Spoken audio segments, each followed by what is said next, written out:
Assalamualaikum warahmatullahi wabarakatuh. Perkenalkan, nama saya Sri Ayu Lestari dengan NIM 216110004 dari kelompok 4 ingin mempresentasikan hasil kerja kelompok kami dengan judul Lahirnya Internet dan Perannya dalam Komunikasi. Kami di sini beranggotakan 5 orang. Yang pertama saya sendiri, Sri Ayu Lestari. Yang kedua ada Nurul Hidayah. Yang ketiga Jannatul Firdaus. Yang keempat, Vela Agus Giovanni, dan yang terakhir yaitu Elsa Azahra. Assalamualaikum warahmatullahi wabarakatuh. Perkenalkan, nama saya Vela Agus Giovanni dengan NIM 216113152 dari kelas Agribisnis B.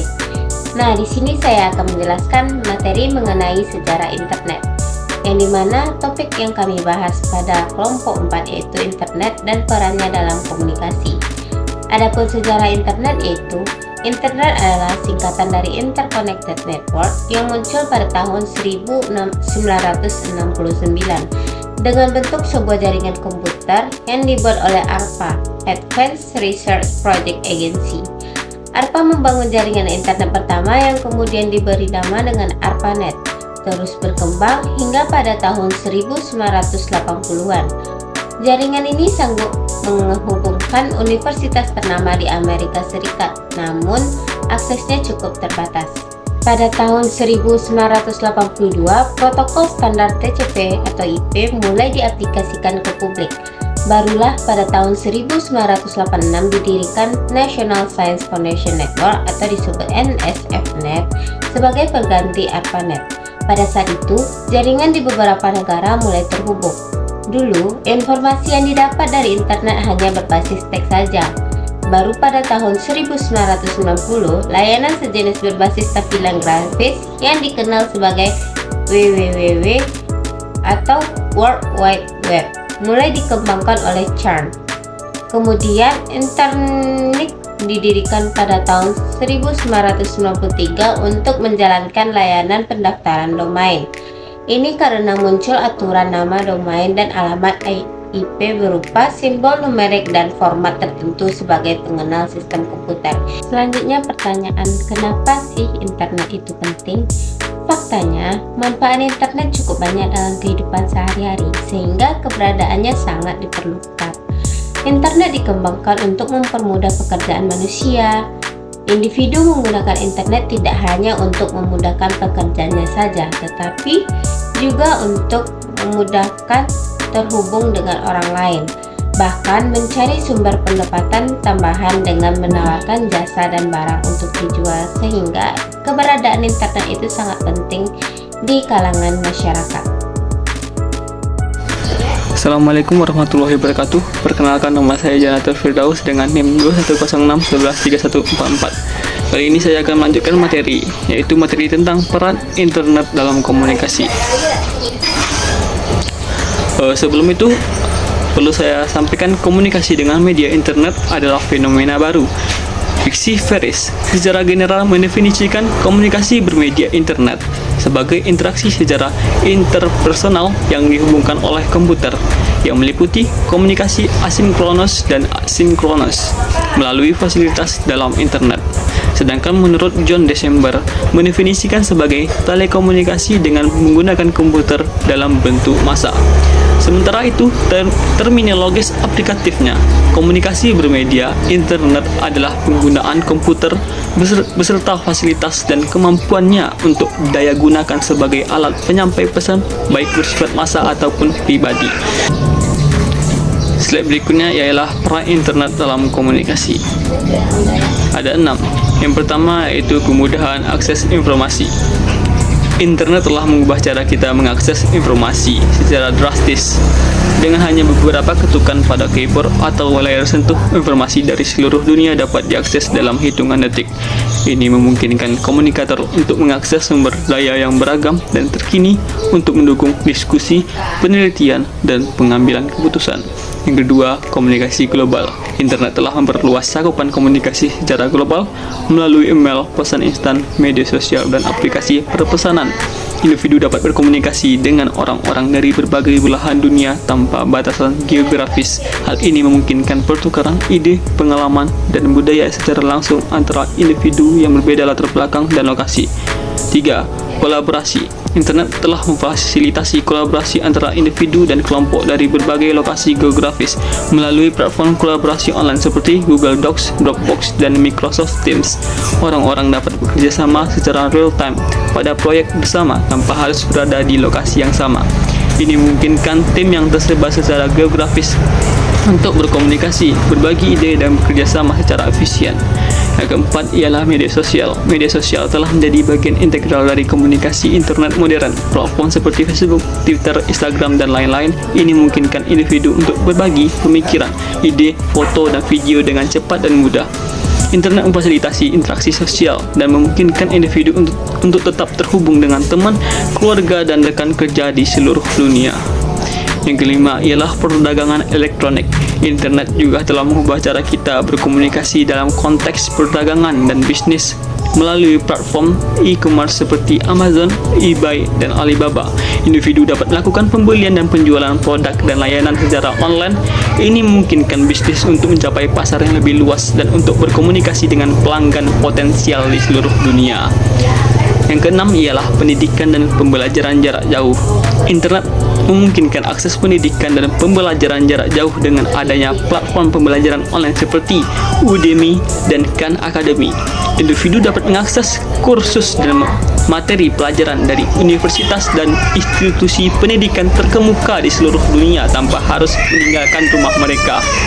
Ini memungkinkan akses pendidikan yang lebih inklusif dan memfasilitasi pengembangan keterampilan dan pengetahuan baru. Terima kasih. Assalamualaikum warahmatullahi wabarakatuh. Perkenalkan, nama saya Elsa Azahra, NIM 2106113160. Pada materi kali ini saya akan menjelaskan sedikit tentang sejarah perkembangan internet dan beberapa bentuk komunikasi melalui jaringan internet. Internet lahir pada tahun 1969 ketika Departemen Pertahanan Amerika Serikat melakukan penelitian tentang bagaimana cara menghubungkan beberapa komputer menjadi jaringan organik. Tahun 1970, sekitar 10 komputer tersebut sudah berhasil dihubungkan satu sama lain dan membentuk sebuah jaringan yang kemudian dapat digunakan untuk berkomunikasi. Nah, pada tahun 1972, Roy Tomlinson berhasil meningkatkan program email yang diciptakan sebelumnya untuk ARPANET. Program email ini sangat mudah digunakan dan menjadi program terpopuler pada zaman itu. Tahun 1973, jaringan ARPANET mulai dikembangkan di luar Amerika Serikat. Nah, anggota pertama yang mengembangkan jaringan tersebut yaitu University College di London. Kemudian dilanjutkan pada tahun 1988, Jarkko Oikaren dari Finlandia menemukan dan memperkenalkan IRC atau Internet Relay Chat. Dalam setahun, jumlah komputer yang terhubung meningkat 10 kali lipat, membentuk jaringan dengan lebih dari 100.000 komputer. Nah, puncak perkembangan internet ini yaitu pada tahun 1990 di mana tim Berners-Lee menemukan program editor dan browser yang memungkinkan komputer untuk saling terhubung dan membentuk jaringan yang kemudian disebut sebagai WWW, World Wide Web. Nah, selanjutnya kita akan membahas beberapa bentuk komunikasi melalui jaringan internet. Nah, di sini didasarkan kepada dua jenis, yaitu yang pertama berdasarkan media yang digunakan dan yang kedua berdasarkan bentuk komunikasi yang dilakukan. Yang pertama yaitu komunikasi sinkron chat. Komunikasi sinkron chat ini adalah komunikasi yang dilakukan melalui internet tetapi hanya dengan berupa pesan teks atau obrolan lain yang berupa pesan teks saja. Kemudian yang kedua ada komunikasi asinkron chat. Pada komunikasi asinkron chat ini, komunikasi daring yang tertunda. Maksudnya di sini daring yang tertunda adalah chat atau teks yang dikirimkan tidak langsung dibalas oleh orang, namun memerlukan beberapa waktu untuk menjawab pertanyaan tersebut. Yang ketiga ada komunikasi sinkron call. Nah, komunikasi ini yaitu komunikasi melalui telepon dengan menggunakan jaringan internet. Yang keempat ada komunikasi sinkron video call. Komunikasi sinkron video call ini yaitu komunikasi yang dilakukan melalui suara dan juga menggunakan fitur video yang tersedia. Yang kelima ada komunikasi asinkron video. Nah, di sini komunikasinya yang dilakukan adalah hanya dengan mengirimkan video kepada penerima tanpa kita tahu bagaimana reaksi atau respon dari orang yang menerima video tersebut. Nah, selanjutnya ada beberapa bentuk komunikasi yang dilakukan melalui jaringan internet berdasarkan cara berkomunikasinya. Nah, yang pertama itu ada komunikasi daring formal. Komunikasi daring formal ini dilakukan dalam keadaan formal. Nah, selanjutnya ada komunikasi daring informal. Komunikasi daring informal ini dilakukan tanpa adanya rencana dan tanpa ada topik. Selanjutnya ada komunikasi daring non-formal. Nah, komunikasi ini dilakukan di luar acara formal atau acara resmi. Selanjutnya ada komunikasi daring kelompok. Sesuai dengan namanya, maka komunikasi yang dilakukan yaitu dalam sebuah kelompok yang terdiri dari grup di sebuah aplikasi atau platform. Dan yang terakhir ada komunikasi daring untuk pekerjaan. Nah, komunikasi jenis ini bersifat pribadi dan penting. Komunikasi dapat dilakukan dengan menggunakan platform atau aplikasi pribadi, atau juga bisa menggunakan aplikasi atau platform yang sudah disediakan oleh perusahaan, atau dengan menggunakan website, aplikasi, atau email yang diatasnamakan atas perusahaan. Baiklah, materi kali ini yaitu akan membahas mengenai studi kasus dan peran internet dalam komunikasi dalam berbagai bidang. Studi kasus untuk bidang yang pertama yaitu bidang pendidikan. Nah, internet sangat banyak digunakan dan sudah tidak asing lagi di dalam dunia pendidikan. Salah satunya adalah dengan penggunaan e-learning platform. E-learning platform ini banyak sekali digunakan seperti penggunaan Coursera, Zenius, Ruang Guru, yang memungkinkan siswa untuk belajar secara online melalui video, tes, dan diskusi. Serta banyak lagi platform lain yang bisa digunakan. Nah, selain itu ada pula kelas virtual yang sering kali kita gunakan, apalagi ketika musim pandemi atau COVID-19 yang pernah terjadi masa lalu. Guru dapat mengajar siswa dari jarak jauh seperti melalui platform seperti Zoom atau Google Meet, sehingga memungkinkan interaksi langsung meskipun tidak berada di lokasi yang sama. Selanjutnya yaitu pada bidang bisnis. Nah, pada bidang bisnis sendiri itu sangat banyak peran internet dalam hal komunikasi yang digunakan, seperti pemasaran digital yaitu melalui media sosial, email, dan situs web bisnis yang dapat mencapai audiens yang lebih luas secara efisien.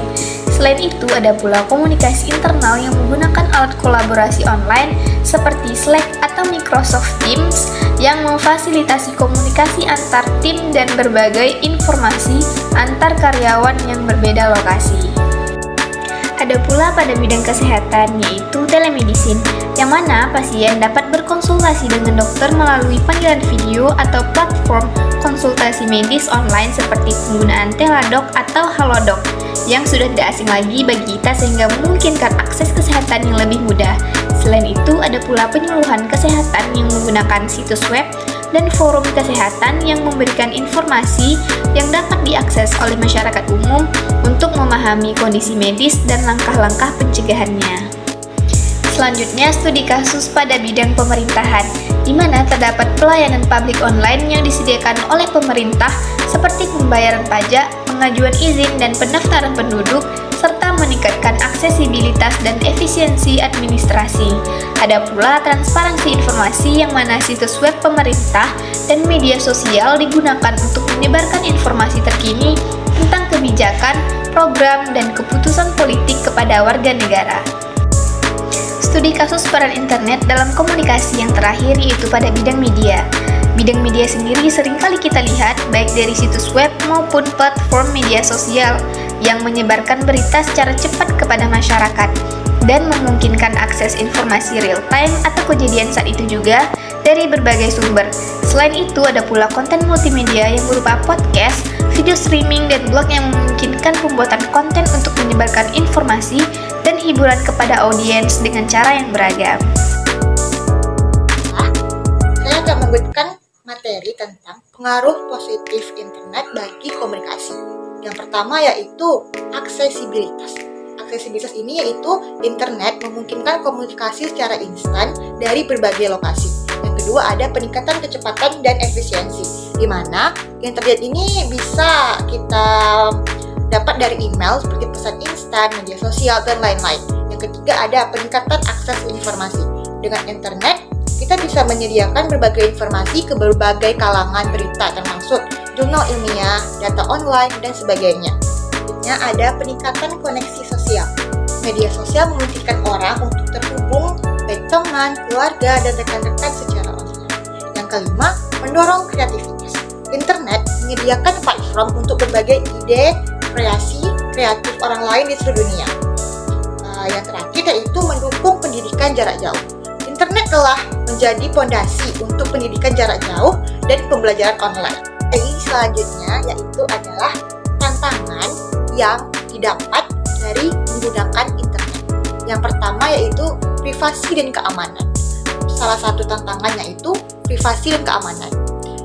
Banyaknya informasi pribadi yang disimpan dan dibagikan online meningkatkan resiko pencurian identitas, penipuan, dan sebagainya. Yang kedua yaitu penyebaran informasi palsu atau hoax. Internet memungkinkan penyebaran informasi dengan cepat yang dapat menyebabkan penyebaran berita palsu, hoax, dan konten yang sangat menyesatkan.